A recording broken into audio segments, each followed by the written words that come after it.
तासीर रखने वाली शख्सियत।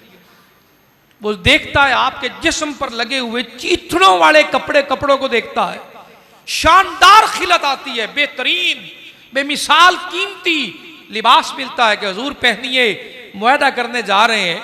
तो वो देखेंगे तो मुसलमानों के खलीफा का लिबास भी, कुर्बान जाऊं हुजूर मैं आपके कदमों पर। सैयदना फारूक आजम बोले मैं कपड़ों का मोहताज नहीं हूं, उमर अपने इस लिबास में भी उमर ही है। अगर हम अपनी शख्सियत में ब्रांड हो जाए ना, हमें लिबास की मोहताजी नहीं रहती। सिर्फ सच्चाई इख्तियार कर ले, किसी एक वस्फ में यूनिक हो जाए, हमें किसी की फिर तारीफ की जरूरत नहीं रहती है। वो चीथड़े लगे हुए लिबास, 22 लाख मुरब्बा मील की शख्सियत, इतनी बड़ी ताकत के मालिक, सुप्रीम अथॉरिटी जिसके सामने खड़े होते हैं, जेर करते जाते हैं, उनका हाकिम चीथड़े लगे हुए कपड़ों में मुआहदा करने गए ना, तो वो जो उनका सरदार था ईसाइयों का, ये लफ्ज़ बड़े याद करके ले जाने वाले हैं। उसने कहा कि लोगों देर न करो, मैंने देखा है ये जो हाकिम जिसके साथ हमारी सुलह हो रही है, तुम्हें नहीं मालूम है, मैं देख कर आया हूं कि गुलाम सवारी पर सवार था, मुहार इनके हाथ में थी, मैं देख कर आया हूं, देर ना करो, जल्दी जल्दी मुआहदा कर लो। जो गुलामों का इतना ख्याल रखता है वो रियाया पर कितना मेहरबान होगा। जो गुलामों पर इतना काइंड है, इतना मेहरबान है, वो रियाया पर कितना मेहरबान होगा। उसी दिन वो बगैर जंग लड़े किला भी फतह हुआ, ईसाइयत इस्लाम की ज़ेरे निगी हुई।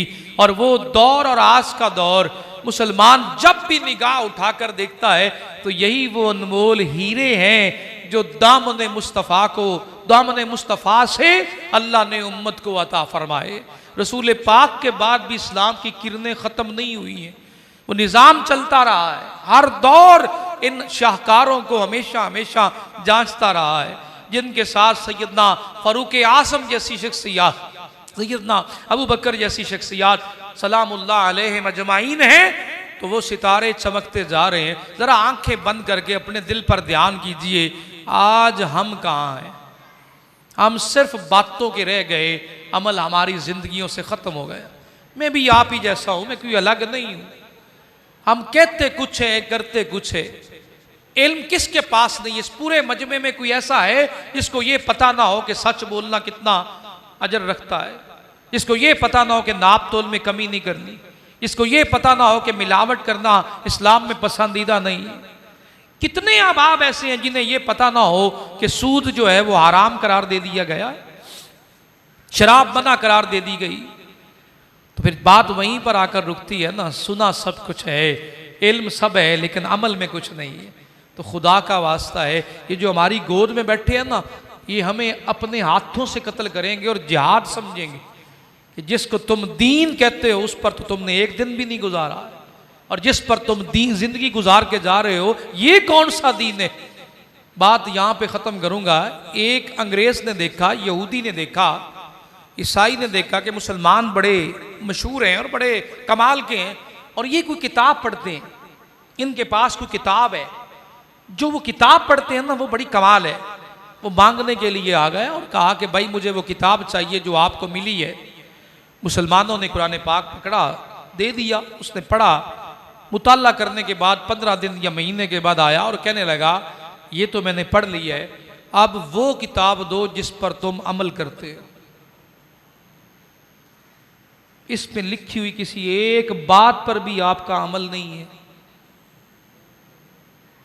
और हम फिर रहे हैं जाती तलाश में, सस्ती शोहरत के चक्कर में, बस शॉर्टकट मिले और मैं निकल जाऊं। बेटा शॉर्टकट तबाही लाता है, किरदार वक्त के साथ साथ बनता है। क्या रसूलुल्लाह सल्लल्लाहु अलैहि वसल्लम की शख्सियत में कोई कमी थी? माज़अल्लाह, अस्तग़फिरुल्लाह, बोलिए ज़रा ऊंची बोलिए ना। रसूल तो रसूल हैं, पैदा होने से पहले, पैदा होने के बाद, ऐलान नबुव्वत 40 साल के बाद क्यों किया? क्योंकि 40 साल तक किरदार की, ज़ात की और वजूद की वो हैसियत लोगों के दिलों में बनी। किरदार दिलों में बैठते बैठते 40 साल लग गए। कितने साल? थोड़ा ऊंची, गली मोहल्लों में 10 लोगों को छोड़ दे और तरीफे करवाना शुरू कर दे तो कोई नहीं मानेगा। आप वक्त गुजारते जाएं, ज़माना करीब आता जाएगा और फिर वो कुर्बत होगी कि लोग मरने के बाद भी नाम भी एहतराम से लिया करेंगे कि भाई वो तो अपनी शख्सियत में किरदार का आला तरीन इंसान था। मेरी बात समझ आ रही है? तो किरदार बनने में फिर टाइम लगता है। आप आर्जी तौर पर शोहरत तो पा लेंगे लेकिन किरदार नहीं बनेगा। किरदार बनता है टाइम गुजरने के साथ साथ। एक बच्चा पैदा हुआ है, वो अपनी फितरत पर पैदा हुआ है, उसका वक्त गुजरते गुजरते पता चलता जाएगा ये कैसा है, शरारती है, अमन पसंद है, मोहब्बत करने वाला है, शिद्दत पसंद है। तो जो हमने वक्त गुजारा है आज तक, मैं किसी और से नहीं कह रहा, खुद से कह रहा हूँ, जो हमने आज तक वक्त गुजारा है, ज़रा गिरे में बान में झांक कर खुद ही एनालिसिस कर ले कि हमने कैसा किरदार बनाया। मिन ऐसल कौम, कोई हम पर ट्रस्ट करने को तैयार नहीं है। वादा खिलाफी में हम नंबर 1 है। ईमानदारी हमारे नाम की भी हमारे पास नहीं है और दावे करते हैं कि हम रसूलुल्लाह सल्लल्लाहु अलैहि वसल्लम के सच्चे आशिक हैं।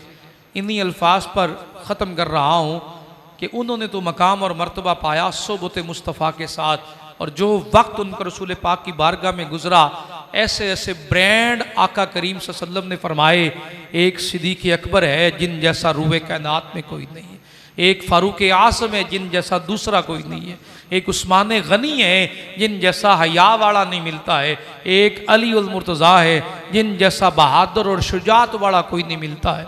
ये वो मर्तबे और मकाम और मर्तबे वाले हैं। एक हज़रत मुसअब बिन उमैर हैं, शायद आप में से कोई तारुफ रखते हो, ये कौन शख्सियत हैं हज़रत मुसअब बिन उमैर? एक वाक़या तो सब पढ़ते हैं ना कि मदीना तैयबा में रसूल पाक ने कदम रखे तो औरतें, बच्चियां, बूढ़े, जवान लाइनों में लग गए, खड़े हो गए और लाइनों में इस्तकबाल किया। कोई छतों पे खड़ा है तो कोई कह रहा है मेरे घर आइए, मेरे घर आइए। मदीने की फिजा ये बनी कैसे?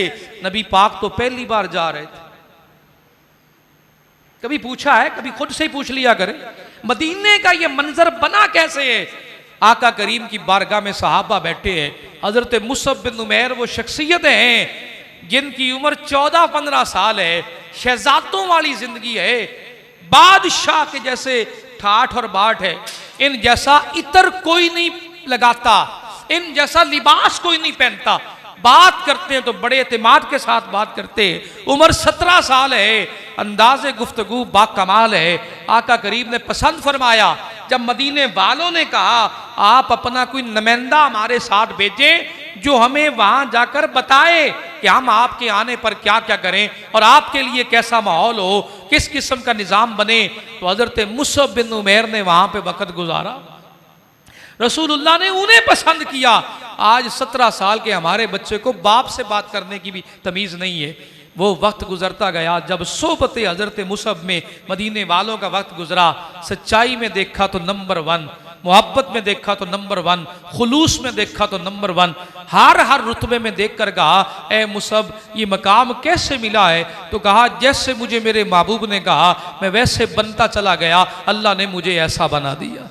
अच्छा वो महबूब आ रहे हैं? कहा हाँ वही आने वाले हैं। अभी महबूब ने कदम नहीं रखे, सारा मदीना पहले गुलामी में सर झुका के खड़ा है। आशिकाने रसूल हमारे अमल बताते हैं कि हम किसके चाहने वाले और मानने वाले हैं। मालिक मुझे पहले और आपको इस पर अमल की तौफीक अता फरमाए। व आखिर दावाना।